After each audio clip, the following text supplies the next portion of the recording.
Hello, day 2. All right, so we're going to start out by graphing and figuring out if these graphs are functions or not. Nice and easy for example 1. We know how to plot points, right? We're going to take our x and y coordinate. We're going to graph it on my graph. X-axis is left to right, y-axis is up and down.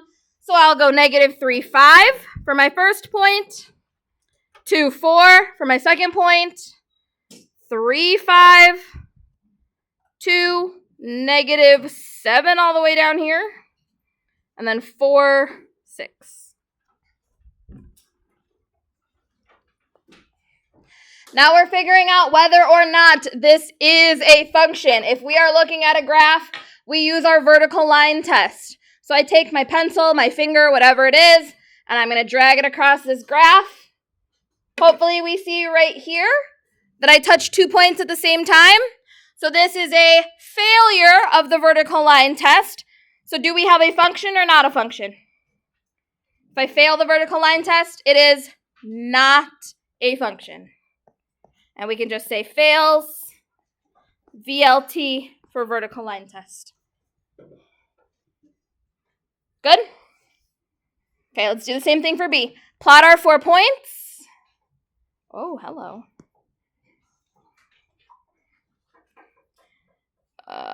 We need to make sure that we can count squares. Sometimes Miss Lise can't count squares. 6, 5 is here. Okay, there's my 4 points. So it's going to pass or fail? Pass. So do we have a function? Yes.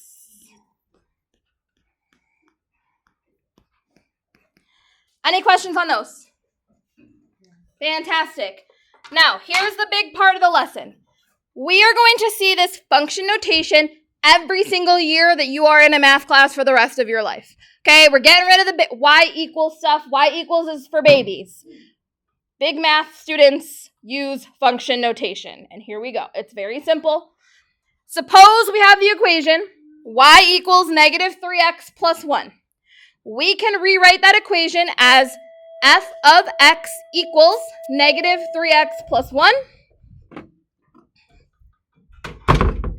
And this has 2 parts.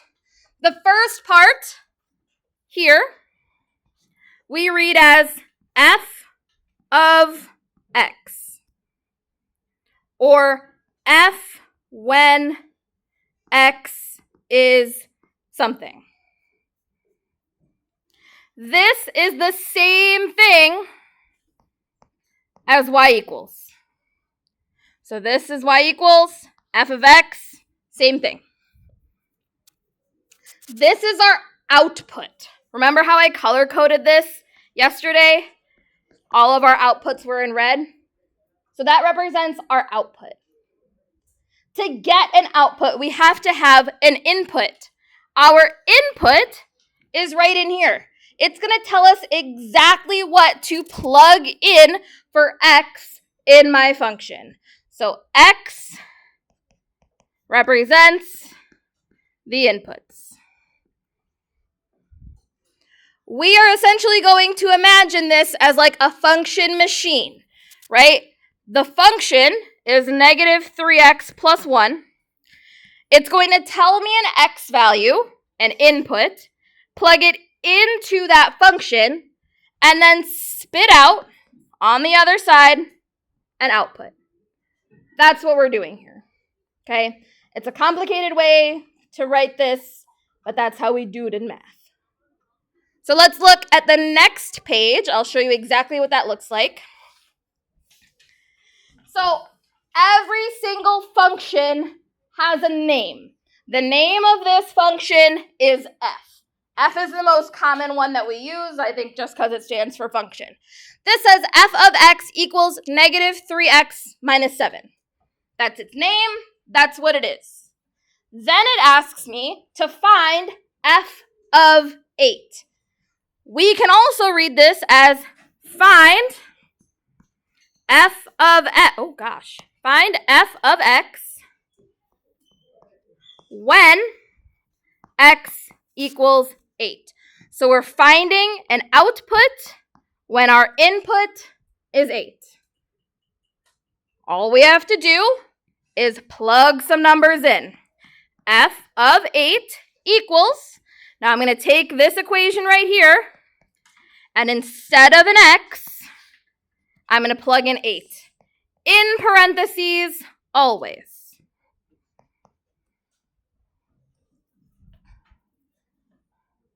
Right? We remember how to do this? Now we're simplifying.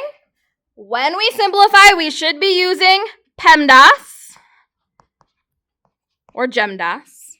Okay, so I should multiply first. Negative 3 times 8 is negative 24. Negative 24 minus 7, negative 31. So this says f of 8, or f when x is 8, equals negative 31. We have an input, which was x, or 8. We have an output, negative 31. Does that make sense? When we write our final answers, this is going to be something that I'm picky about. We want to write them as points, like a coordinate pair. So we know coordinates go x, y. So my input x was 8. My output y was negative 31. So all of our final answers should be written as points like that.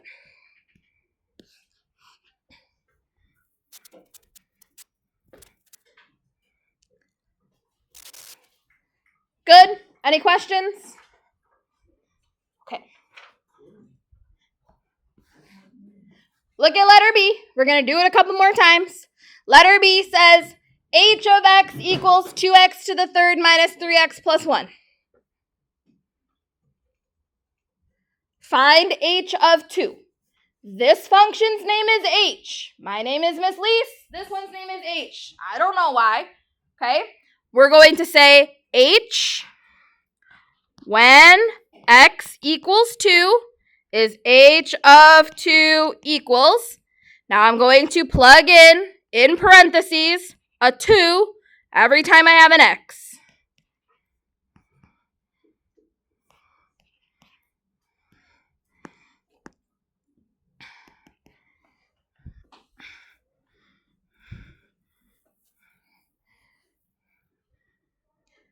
Now, this is something that we were really struggling on that quarter exam. So I'm going to go through this slowly and painfully because I got to get it through your brains.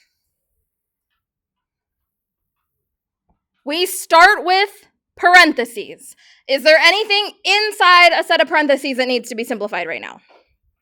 A 2 or a 2? Nothing. Parentheses crossed off my list. Then I go to exponents. I have that 2 to the third power. What I'm not going to do is do 2 times 2 to the third power. All I care about is this 2 to the third power right here. So that becomes 2 times 2 times 2 times 2 is 8.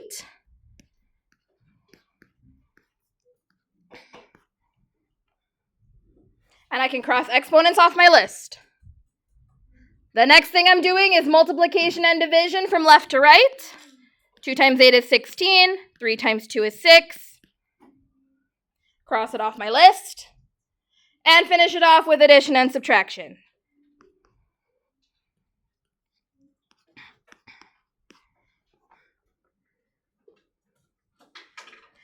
I saw so many mistakes on the quarter exam because we were not following GEMDAS.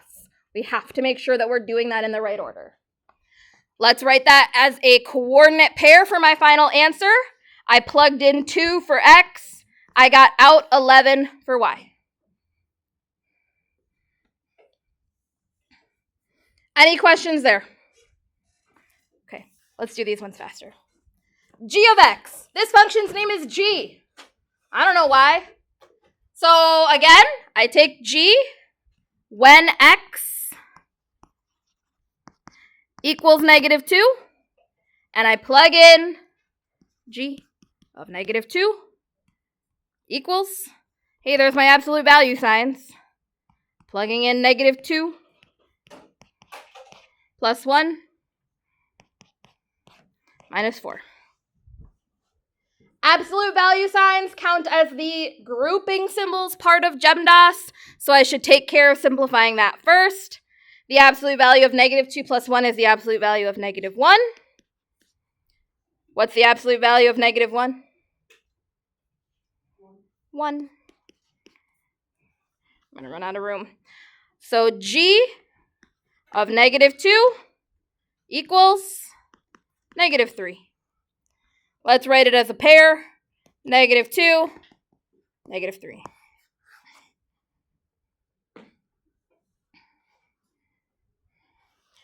Letter D is where things get tricky when we have a lot of negative signs in there. So we always want to make sure when we plug things in, we plug them in parentheses.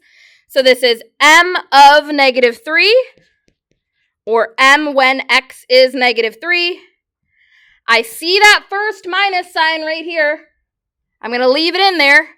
And then for the x, I'm going to plug in with another negative sign. So now I have a double negative going on in there. Squared minus 4. PEMDAS says I'm going to take care of that exponent first. So negative 3 squared is what? It's going to be a positive 9. But I also have that negative, this one right here, hanging out in the front.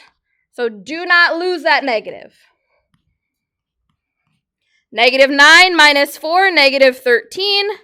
M of negative 3 equals negative 13.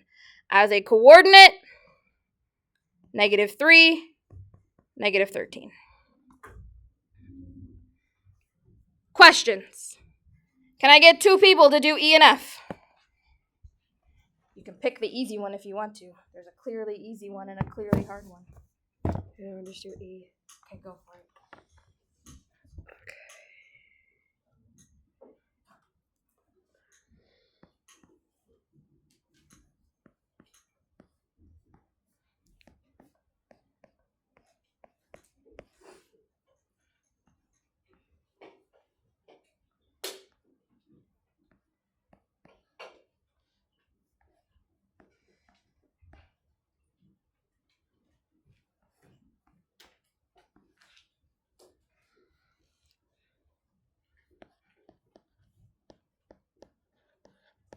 Beautiful.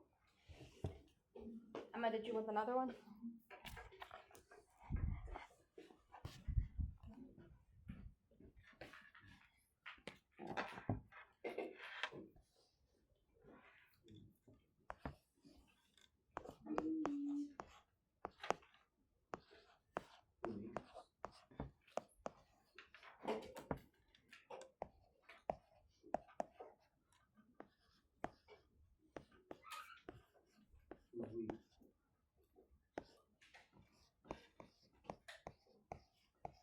Perfect.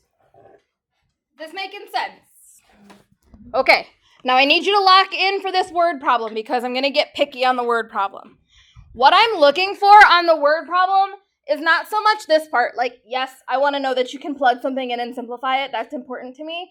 But what I'm really looking for, what I'm going to check for on your homework, is that we are explaining what this means in some kind of sentence or a couple words. So, Lilo, who is Mr. Witkowski's dog, decides to subscribe to Dog TV. The subscription costs $20 per month and $3.50 per additional channel. The following function represents the cost of the subscription, which is C of A is our cost. Remember, that is our output. Depending on the number of additional channels purchased, which is represented by A, and that is our input. So we have this function right here. C of A equals 20 plus 350 times A. C is cost, A is additional channels. So in letter A it says, what is C of 5? Explain what this means. First, let's figure out what C of 5 is. 5 is my input. I'm going to plug that in for A. So C when A is 5 equals 20 plus 350 times 5. We can do this in our heads probably. I believe this is 20 plus 1750 or 3750. Now I need to actually figure out what does that mean. In the context of this problem, Lilo, the dog, buying TV channels, what is 3750? The total cost when she purchases 5 channels. So our explanation sentence should say the total cost for buying 5 channels is $37.50 with some kind of unit, right? Our unit is dollars. I gotta see this sentence written out on your homework. Let's do letter B. Same deal. C of 12, or C when A is 12, equals, I'm using the same function, 20 plus 350 times A is 12. 350 times 12, I believe, is 42. So C of 12 is 62. What's the sentence? What does that mean? Copy it off of this sentence right here. What do I have to say?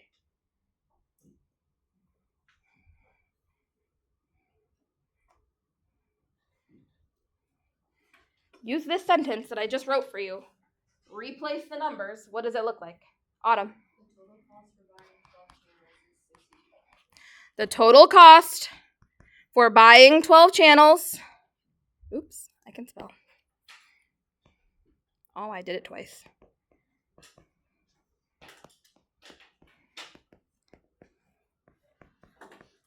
Questions on that?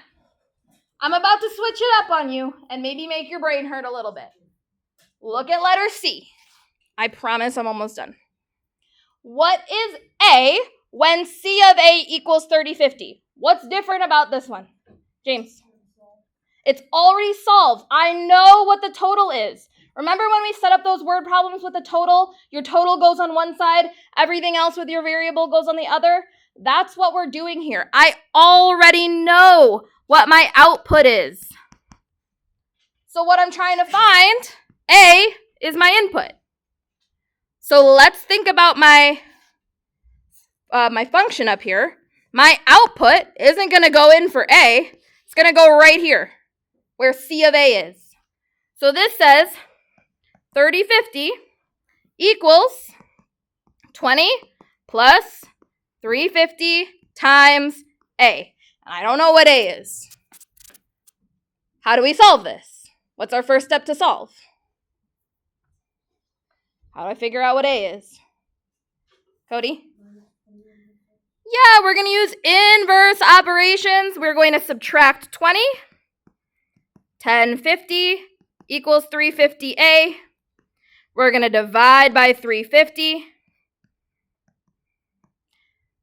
What is this, 3?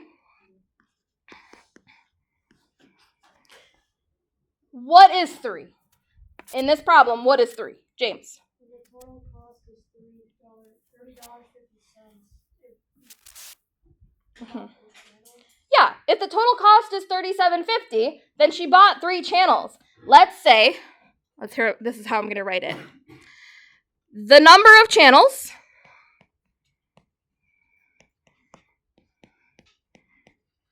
she can buy for $37.50 is 3. So if she's spending $37.50, she bought 3 channels. Cody. Is that what I said? Yes, $30.50. Thank you. Questions? Let's do it one more time and then I'll let you be. Again, C of A equals 7250. That is an output. So I'm not going to plug it in for A. I'm going to plug it in my output spot. 7250 equals 20 plus 350A. I'm going to do my inverse operations to solve. Oops, 52.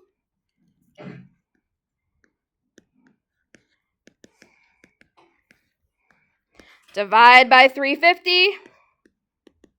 What do I get here? 15? What's my sentence? Copy this one. What's my explanation in words, Cody? Perfect. Any questions on that?